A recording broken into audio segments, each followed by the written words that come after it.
the sort of kernel of the idea came from there's a village in India called Bangra, which is totally abandoned and nobody knows what happened to all the occupants. And it's been fenced off with signs outside the village saying, "Do not enter this place after sunset," because the ghosts of the dead walk the village and it's very dangerous. And I was just like, wow, this is an incredible story.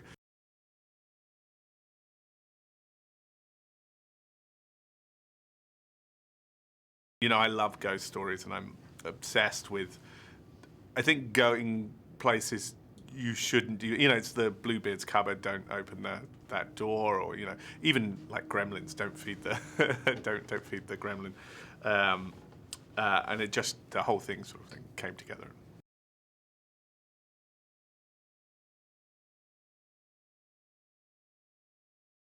I'm a huge Stephen King fan, and in fact, for eagle-eyed viewers, the grandmother in the movie, when Peaky starts to take all the photos, there you see a shot of the little boy with her grandmother and with his grandmother, and the grandmother is Mary Lambert, the director of Pet Sematary, friends or with.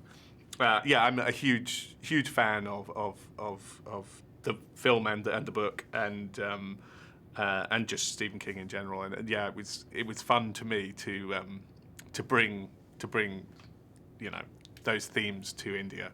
An Indian burial ground in India was fun.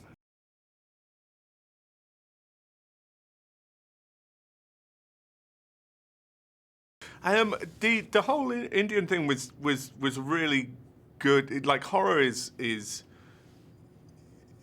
you know, it's, in a sense, it's the same things over and over again. It's don't go into the dark place, don't open that door, don't go down to the basement. You know, it's since forever. You know, you look at Poe, you look at King, it's the same scares, but in a new, fresh way.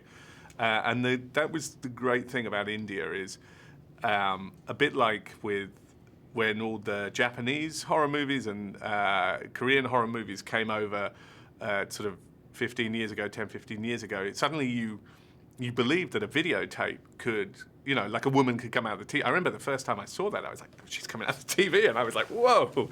And, you know, it was just a whole fresh way of seeing horror.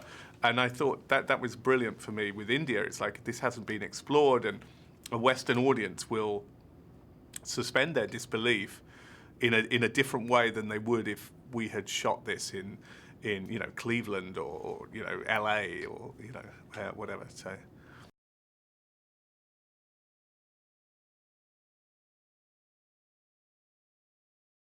was chaos. It was chaos, but great. I'm quite a chaotic person. It worked very well for me. We had huge crews, but really skilled. Like, you know, we built that temple on a mountain place. We then took it and put it into a studio, and they could do these. You know, we didn't have a lot of money on the movie, and just the, you know, the inside of the house. We built this. That was a proper built house. You know, it could rain inside, and you could go from one room to another. All big, huge sets. For you know, the craftsmanship was stunning. So yeah, it was great. I loved working in India. It's madness. It's not for everybody, maybe, but it was good fun.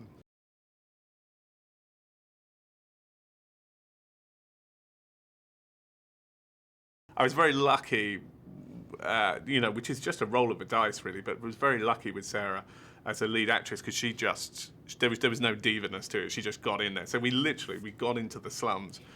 And we just filmed, and there was you couldn't control anything.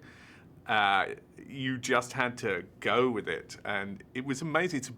They're actually beautiful, beautiful places. The people are so friendly, and the houses actually, they're so cool. Little tiny, tiny houses, and they welcome you in, and we'd have all these kids following us, and it was great fun, but it was madness. It was absolute madness. And, you know, you can't just say to, you know, 500 people, don't look down at the camera or whatever this. It was, you know, it's, yeah, it was crazy.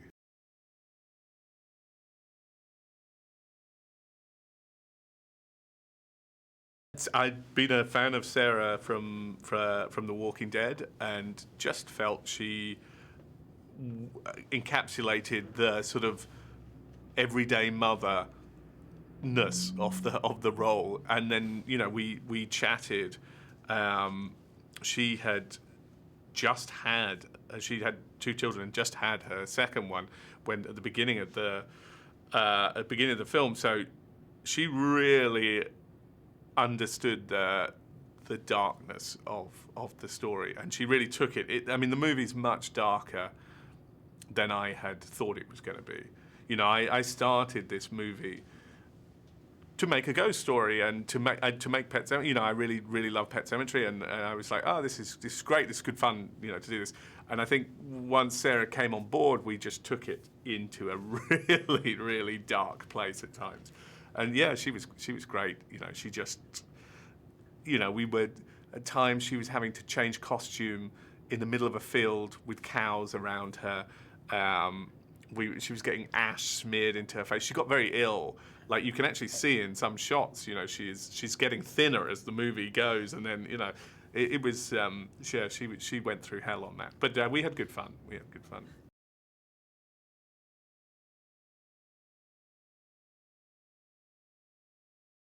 Jeremy is actually a friend of a friend, and we were looking for I needed someone really warm and a rock of stability to play against this fragile woman who was just, self-destructing.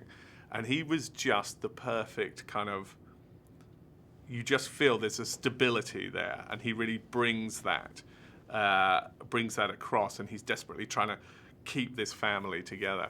He was a blast to work with.